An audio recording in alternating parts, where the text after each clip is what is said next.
Hello everyone, how you doing? And you're very welcome to this, the first edition of Futsal Profile with myself, Aidan Raftery, and of course joining us, he's a coach of Blue Magic and the Ireland ladies team, and as well as the Irish Futsal Academy, and that's Sina. Hello, Sina. How are you? Are you well? How's things?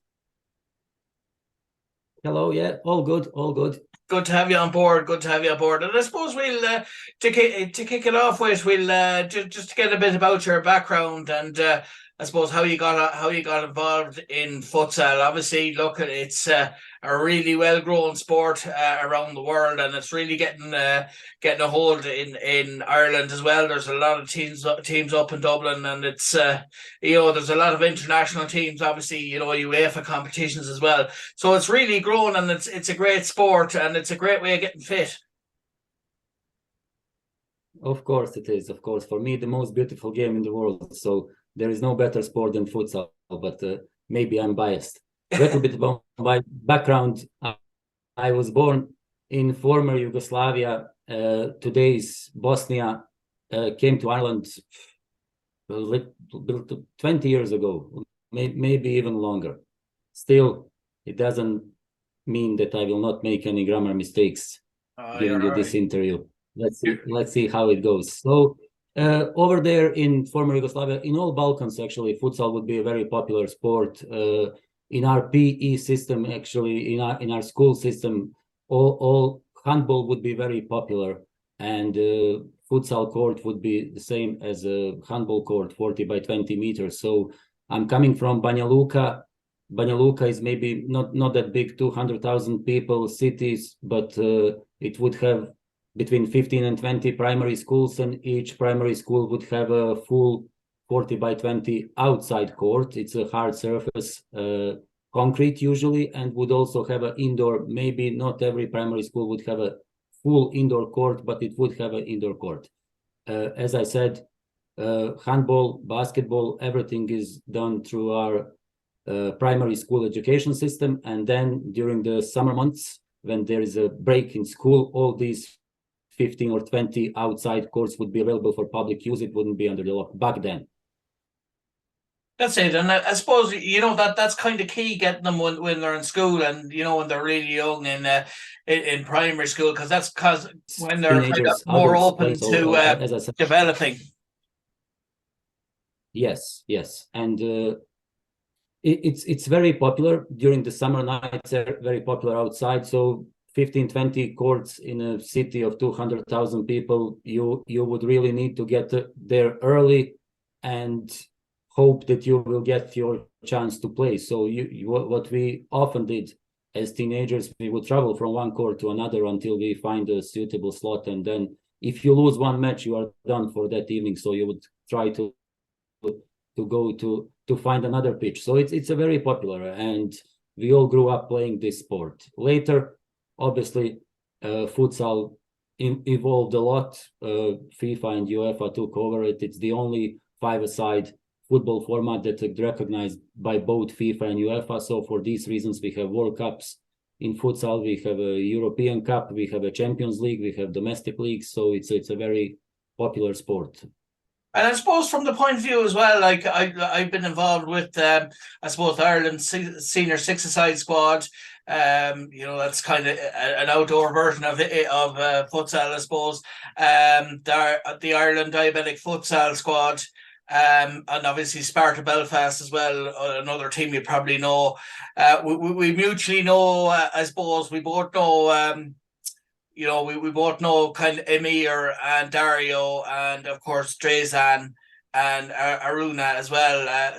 They're all very good, and they played a huge part in bringing it to Ireland. But I suppose that you just said how brilliant a sport it is, and it is from an inclusion point of view, in that we say in 11-a-side there's only, we say, 4 or 5 subs allowed to bring on, but in futsal it's roll on, roll off, and that means that everyone can get a game throughout a match, isn't that it?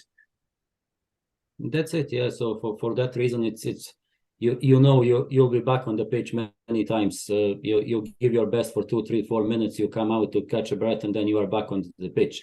And also, even though we do have fixed positions, on the pitch. In futsal, you can't just say I'm a defender and not to participate in attacking, or I'm a winger, or I'm a striker or pivot.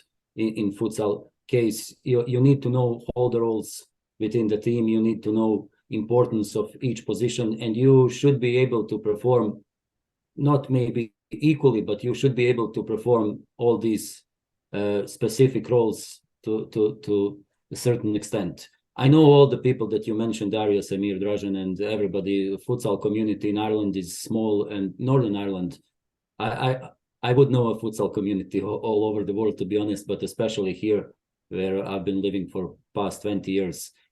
I suppose really when you look at it, how it's grown in Ireland, it must be lovely to kind of see the part you're all playing, Emir, and like I just said, Dario, yourself, Aruna as well, who's with Dario, and of course, Aruna as well. And I suppose it's spreading over now. There's a league in Athlone as well, and but it's huge in it's huge in Dublin. And I mean, you're the coach of I mentioned the 3 teams you're involved with now. Could you take us take us through that as well? Yes, on a club senior level, I've been involved with Blue Magic Futsal Club for past 3.5 years. Blue Magic, well-recognized name in futsal in Ireland, and the last 4 years representing Ireland in the Champions League, which means we won the Irish League, and then after that FAI Cup, and we were able to represent Ireland in UEFA Champions League on 4 occasions. With me, Blue Magic had their success before I joined the club as well. It's important to mention. Last 4 years, we traveled to various countries: North Macedonia, Estonia, Montenegro, and last one was in Greece. We just came back about a month ago. Good experience. Club is as professional as it can be. I know in a title it's called an amateur club, like many of the football clubs even in Ireland would be called, but we try to do our best, and we try to act as professional as we can. And especially when we go abroad, we try to represent Ireland in the best possible way.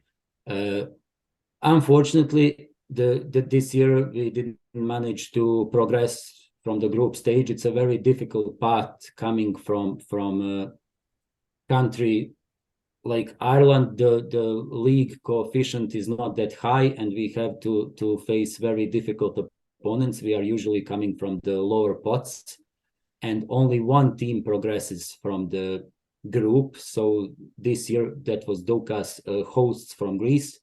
They won their all 3 matches, but it's worth to mention that Blue Magic got historical 4 points in the group this year, which means we beat English side Bloomsbury 5-0, and we drew with the Moldovan sides 2-2. Both of these teams, probably maybe Bloomsbury would be as highly ranked as us when it comes to UEFA coefficient, but to be able to compete with Moldova. And in the last game, we went into the last match with the hope that if we beat home team Doukas, that is a professional team, that we would progress to the next round. It didn't happen, but we did very well. And it's important to mention that we represent the club and country to the highest possible standards. The FAI gets reports after from UEFA, and they're always positive, and this is the best that we can do at the moment. Of course, we are working very hard, and we are trying to improve every year, and I can say that we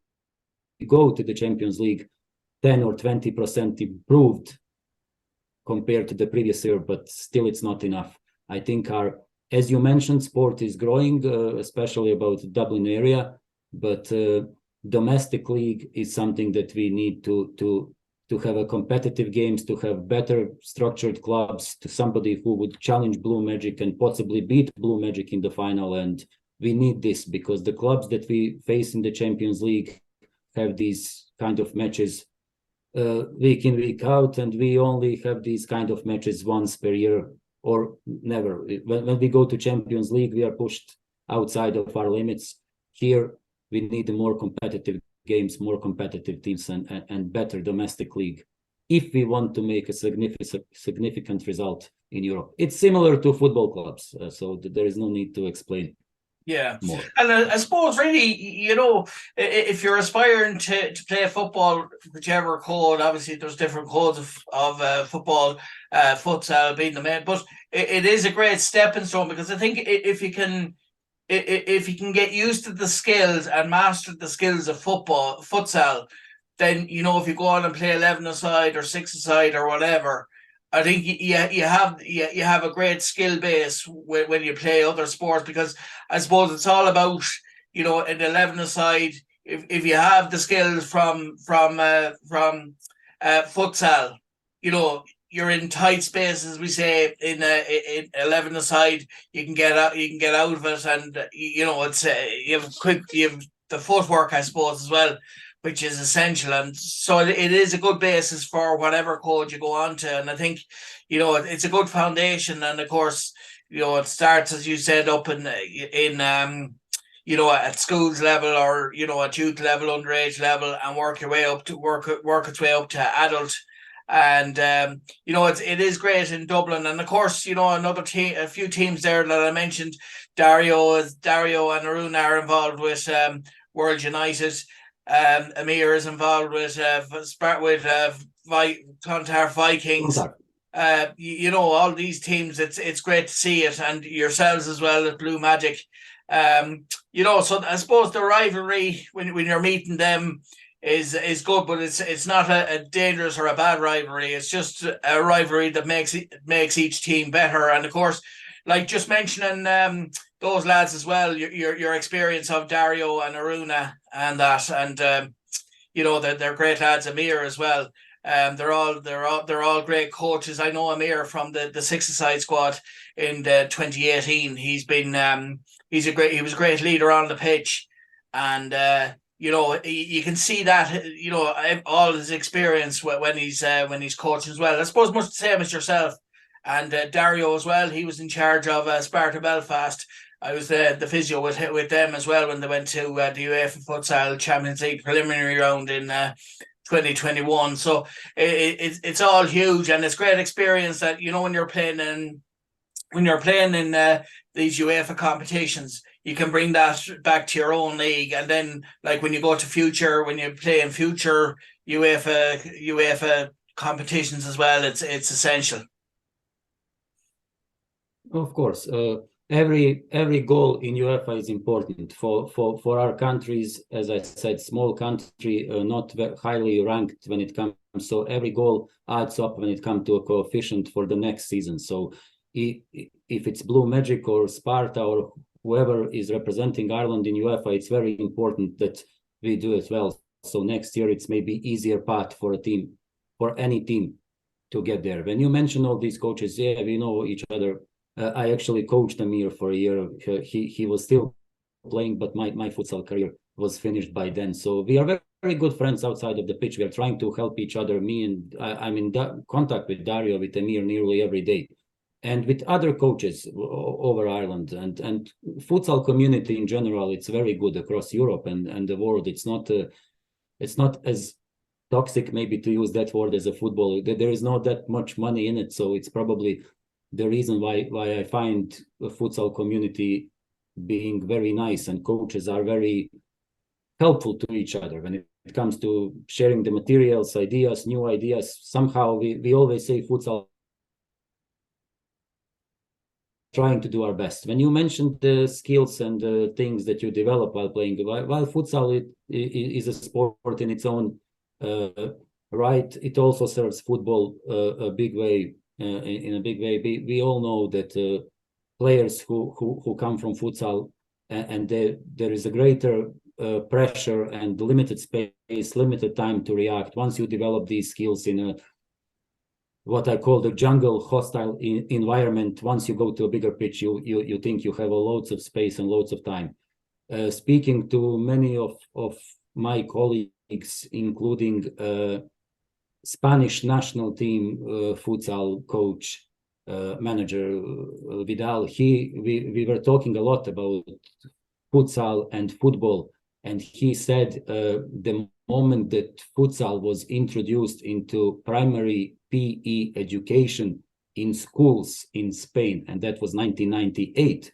Few years after, we got Iniesta, Xavi, Busquets, and guys like these who came to play in the arguably the best football team ever that Barcelona was at that stage. So it came through the PE, physical education in primary schools, where futsal was introduced, and futsal is huge in Spain and even in Balkans. When we say that kids are playing soccer and training soccer, that means probably until they are 15 or 16 years old, they spend a lot of time doing futsal actually. Or if they are playing on artificial grass, like you mentioned, the six-a-side national team, there would be small-sided games, so it would be nothing like 11-a-side. So the huge focus is on skills, freedom, as many touches as they can, and because we don't have this culture anymore. Look, all the biggest Irish football players who finish their careers now, some of them work as pundits. You can hear often from them that all they learned about skills and footballing skills were from the streets. They were playing, they come back from the school, they go on the street, they play street soccer, street football. We don't have that anymore, so futsal is something that it's supervised street football. What street football was back then, now futsal would be supervised. Futsal involved a lot, and it's a very good tool to develop these skills that 20 years ago maybe were developed on the streets. And of course, as well as that, I suppose from a refereeing point of view, if you want to be a referee in futsal, it is very technical for a referee, and how he goes about it. Plus, I suppose the referee is on the sideline as well, isn't he, as opposed to being on the pitch. And there's one linesman one end of the pitch on one side, and then on the other side, down the other side. So that's the way it's done. So it's a very technical game to referee as well, isn't it? So you'd have to be very tuned in for the skills as well. And of course, the goalkeeper is a fly goalkeeper as well, so he can come out, and that kind of makes him one of the key players as well, because he has to know, you have to be able to read the game, know when to be on the line and get back onto your goal, but knowing when you can push it and come out and maybe even go into the opposition half. Yeah, so evolution of futsal is crazy. Futsal is growing so fast, especially when it comes to tactical elements. It's a very technical and tactical game, and involvement of a goalkeeper. Last few years we see expansion in that, but we also see this in football. Nearly regardless of how good goalkeeper you are these days, and if you want to play in the biggest clubs in the world, you have to be good with your feet as well. Not just one, but both. We can see now that all these big teams, Man City, majority of the teams, even in the Premiership, they have a Brazilian goalkeepers or goalkeepers who are good on their feet. When it comes to futsal, this is also a must. Last few years, I can't remember a single serious European or world team, club or country that goalkeepers wouldn't be able to join the attack if needed. And it's not as simple as it looks. Once you have this option, tactically, the game, the futsal evolution is very fast, and there is always something new to see. Personally, myself, even though I'm a UEFA qualified futsal coach, I go twice a year at least. I go to different futsal seminars, mainly in Europe, Italy or Spain, with the best futsal coaches in the world. They come there, they gather there, they organize futsal clinics, and every year the amount of information that we get, new stuff that happened in futsal in the past 6 months or a year, it's crazy how fast sport is changing and how hard you need to work as a player or as a coach to be up to date. And of course, that brings you mentioned referees as well. Yeah, exactly. Referees, just a quick point. For referees, we have lots of transitions coming from football to referee the futsal matches, and it is very difficult. to come from football and referee 6-a-side or 5-a-side, but not futsal, 5-a-side football match, it would be easier. It's more related maybe to football. It's slower. It's not as tactical as futsal. Futsal, being a referee, I also did a refereeing course a few years ago just to be able to see the game from referee's point of view, and it's so fast. It's unbelievable how you don't have time to think when you are a referee. Decisions are same for the players on the pitch. You really have a split second to make a decision, and it's very, very, very dynamic and exciting sport to watch. And that brings us on to another team that you coach, the Ireland ladies team as well. Yes, I'm a manager of Ireland national ladies deaf team. So team. Sorry, I should have mentioned that. No worries. Another great experience for me. Completely different experience. I've been involved now for a year, I would say, as a manager and head coach of this team. Completely different experience. Being involved in futsal for more than 20 years, I thought I knew everything about it, about coaching and about the game, but this was something very challenging for me, especially when I took over the group, which was in July last year. We were preparing for a Euro Cup that was held in Italy in October last year. So obviously I don't speak sign language, so the communication is completely different. Coaching women, some of them very young girls, 15, 16, maybe one or two of them. The others are coming from different sports. Some of them played football on a quite competitive and high level here in Ireland. Some of them are still playing. So it was a great challenge. We went to Italy. We end up being fifth in Europe, which was a great result and great achievement. And also by achieving this result, we qualified for the World Cup, which is being held in Sao Paulo, Brazil, in November. In about 6 weeks, we are going to represent Ireland in the Futsal World Cup. So this is in Sao Paulo. So what can you say? Brazil and South America are countries where futsal started and football. So going in Brazil, not to watch a World Cup, but to be a participant in this, it's a huge thing for me. And of course, it's a testament to the girls and the hard work they put in, but also the hard work you put in as a coach. And, with those two things combined, and I suppose, between training and playing matches, that's the key to how you've been so successful to date. To get into this stage. Of course.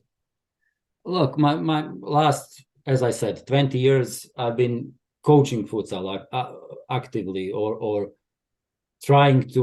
Actually, I established my first club here, Clontarf Vikings, that you mentioned that Emir is in charge of now. I established this club, I don't know now how many years ago. But of course, girls are working very hard. It's a pity that we don't have a futsal league for women in Ireland. It's something that maybe FAI or whoever might be interested in should establish, and we should for girls. Again, it's very difficult. They are coming from football and hurling, Gaelic backgrounds.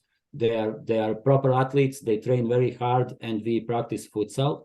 We train futsal. We try to organize friendly matches. Again, Northern Ireland is very helpful. We travel there. They come to us. There are few actually Brazilian teams here in women's Brazilian futsal teams in Dublin. The Brazilian community is huge here, and once they come here, they look for socializing, and futsal for them, it's a great way to socialize. So we managed to play a couple of friendlies against Brazilian sides as well in order to prepare for the World Cup. World Cup, what can you say? The biggest possible achievement in sport, in football, in futsal. We are going to go there. We have in our group, we have England. England were the champions in Italy, so we are playing against the European champions, and we have Japan and Ethiopia, if I'm not wrong. And then they are big names. such as Brazil, Argentina, Germany, Spain, always there, as you can imagine. So it's very, very. I really want to mention the commitment by few people who are working really hard. You know, Ben, who is in charge of deaf futsal national team when it comes to organization and everything. He's been involved for a long time, and all girls. I mean, amazing commitment to fight, to train, not to give up, even when we are underdogs, when we are not favorites. They are coming to training sessions. We are practicing very hard.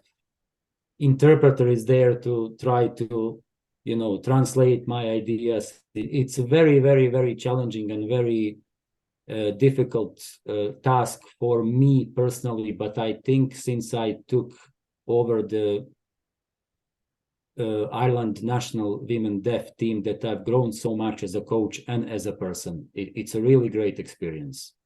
That's it. And finally, to bring us on to another strand of your career, which is the Ireland Futsal Academy that you have established. Can you tell us a bit more about that?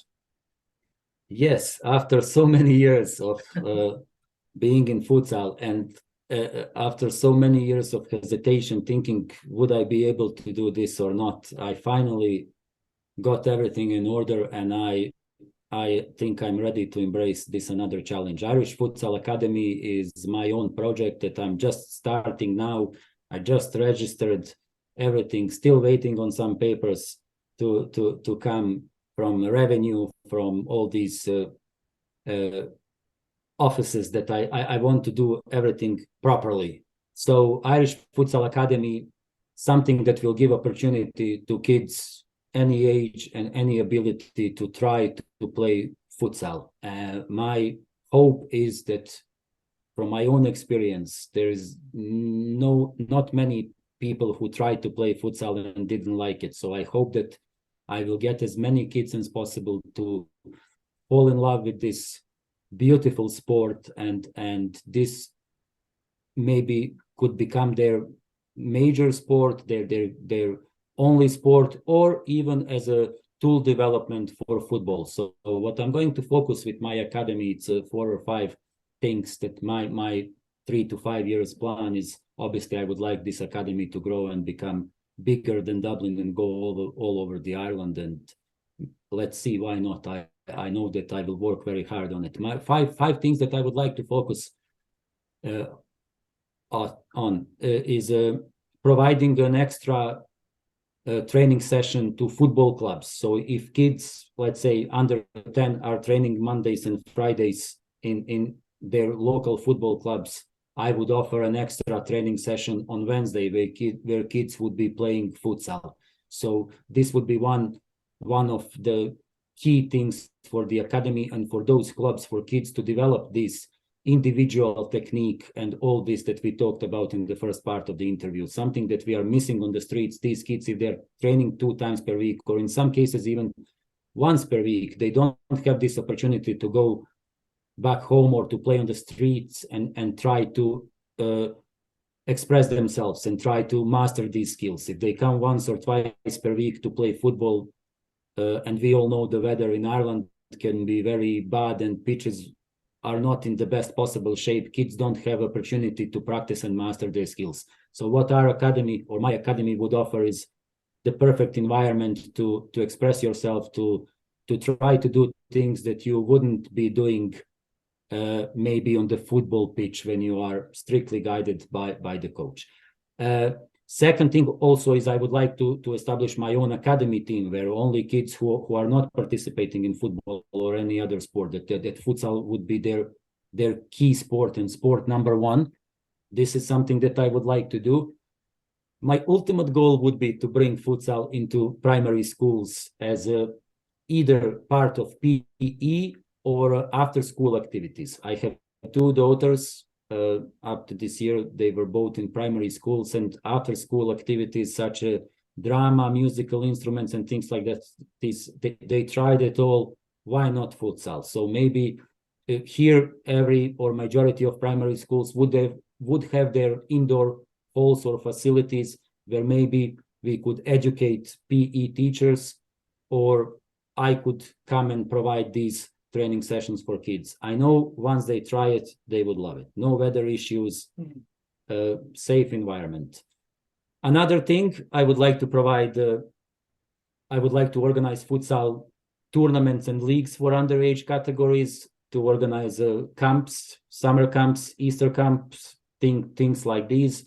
And the last one is I would like to provide a futsal seminar for coaches to educate football coaches about this, to maybe underage coaches that would come. We could do a specialized subjects on how to improve kids' individual techniques and tactics and things like this. So this is my big plan for next, let's say, 5 years, but I would like to start slowly, and I would like to do everything legally and in a professional manner. I have my helpers, people who I worked with for the last 6-7 years. One of them is my goalkeeper, coach, and assistant coach in Blue Magic. His name is Sebastian. So Seba has been with me for a long time.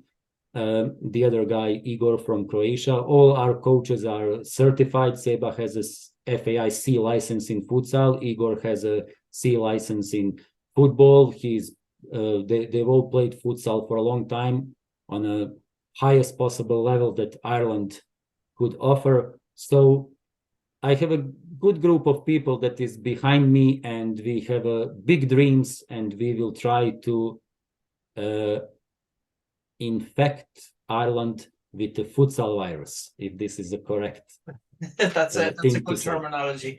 And I suppose the great thing about it is, like all sports, I think, especially for kids, and to keep them interested in, is it has to be fun, but also I suppose from a parent's point of view, that they know that the kids can go there, have fun, make friends, and from as I said, a parent's point of view, they're in a safe environment. That's key for both the kids and for the parents, that they know that that they're with the kids, are with someone like yourself that'll look out for them and make sure that everyone is okay, and the kids feel safe as well. You're 100% correct. Being a parent of 2 daughters, I know my daughters do all sorts of sports, and first thing is, after a first training session, if they try something new, you ask, how was it? Was it fun? Did you enjoy it? Was it safe? And these are the key points. And kids, as you said, they want to have fun.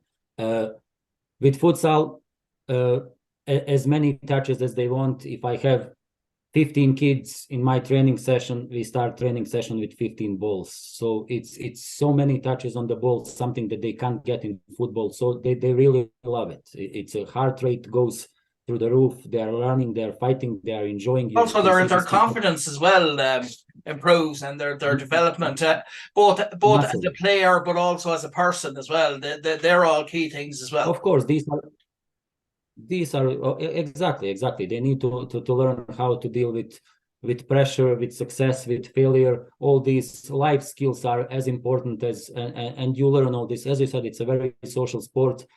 Each member of the team is very important, because you are not there to sit on the bench. You are there to hop onto the pitch, play, give your best, absolute best, rest, come back. So you are a key player. You're a key player all the time, and you need to know all the roles. Futsal pays a big attention to roles on the pitch and to shape of the team. But in order to understand what striker needs to do, even if you are a defender, you have to end up in this position at many occasions during the game and during the training session, so that you see how it looks from over there. And that's why keepers are so good as well, because keeper play with their feet.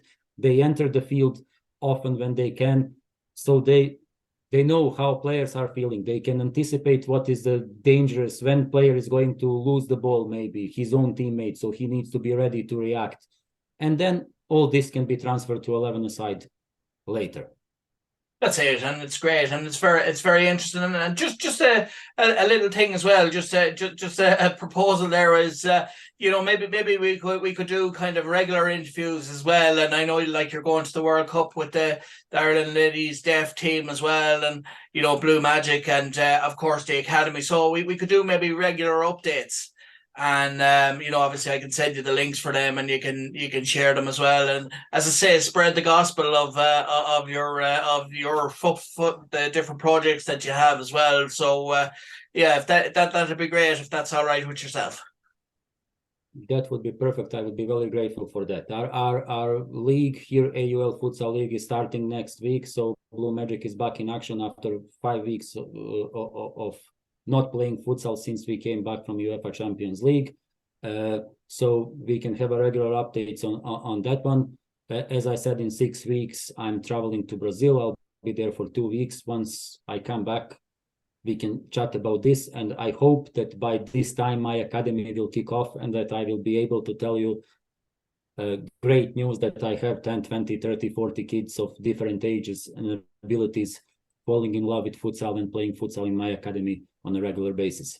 That's great. Well, pleasure to share this news with you and to give you regular updates. That's great. And thanks very much for taking the time out. And of course, I'd like to wish you and Blue Magic and the Ireland futsal ladies team, deaf team, and of course the project that you have there, the Irish Futsal Academy. I'd like to wish you and all the players in all those 3 things all the best, and the very best of luck in the World Cup. And we'll talk to you again soon. Thank you very much, and thank you very much for this opportunity. We will talk again soon. No problem. Thanks very much. And that was Sina, a coach with Blue Magic. The Blue Magic, and also the Ireland ladies futsal deaf team, and also the Ireland Futsal Academy.